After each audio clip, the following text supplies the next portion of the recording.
সে যে পেশেন্টগুলো নিয়ে আসতো সেই পেশেন্টগুলো প্রথমে এনেই কোনো একটা কেমিক্যাল দিয়ে সে ব্লক তৈরি করতো, আর ওই ভদ্রলোক কান্না চিৎকার করতো।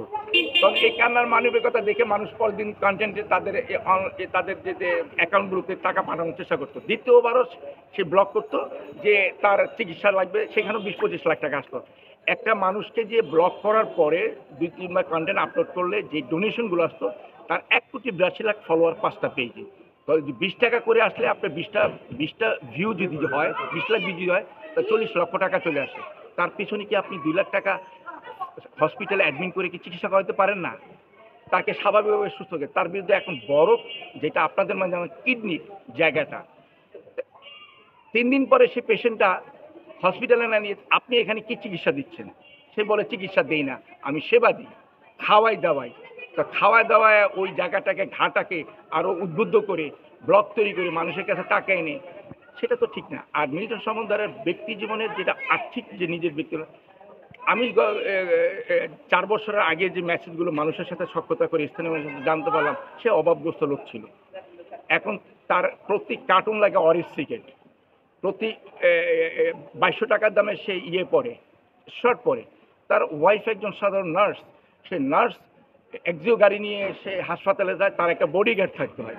এই ধরনের আগ্রাসন বিত্তশালী কাজগুলো তার অমানবিক জায়গা থেকে, তার লোভ লালসা থেকে তৈরি হয়েছে, তার শিক্ষা জীবনের ব্যাকগ্রাউন্ডটা খারাপ থাকার কারণে। নৈতিক চরিত্রটা ছিল নিম্নদিক। তার যে নার্সিং যে সেবা প্রতিষ্ঠান আছে সেখান থেকে মাসে সে 5-6 লাখ টাকার উপর ইনকাম করে।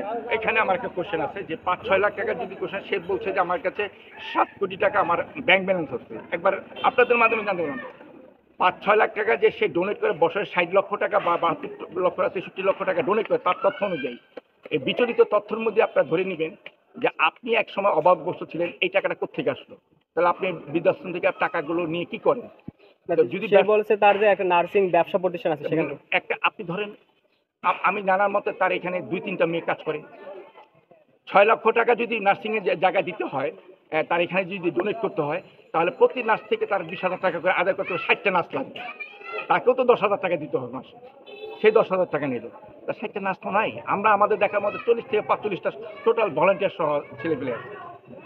না, আমি আসলে বিষয়টা বুঝতে পারি না। মানে তিনি বলতে চাচ্ছে তার একটা প্রতিষ্ঠান আছে, সেই প্রতিষ্ঠান থেকে মানুষকে সেবা দিয়ে সেখান থেকে উনি ইনকাম করে প্রত্যেক মাসে। প্রতিষ্ঠানের কথা বলছি, সেই প্রতিষ্ঠানে 2-3 জন মাত্র লোকের দেখা মেলে, 60 জন লোকের দেখা মেলে না।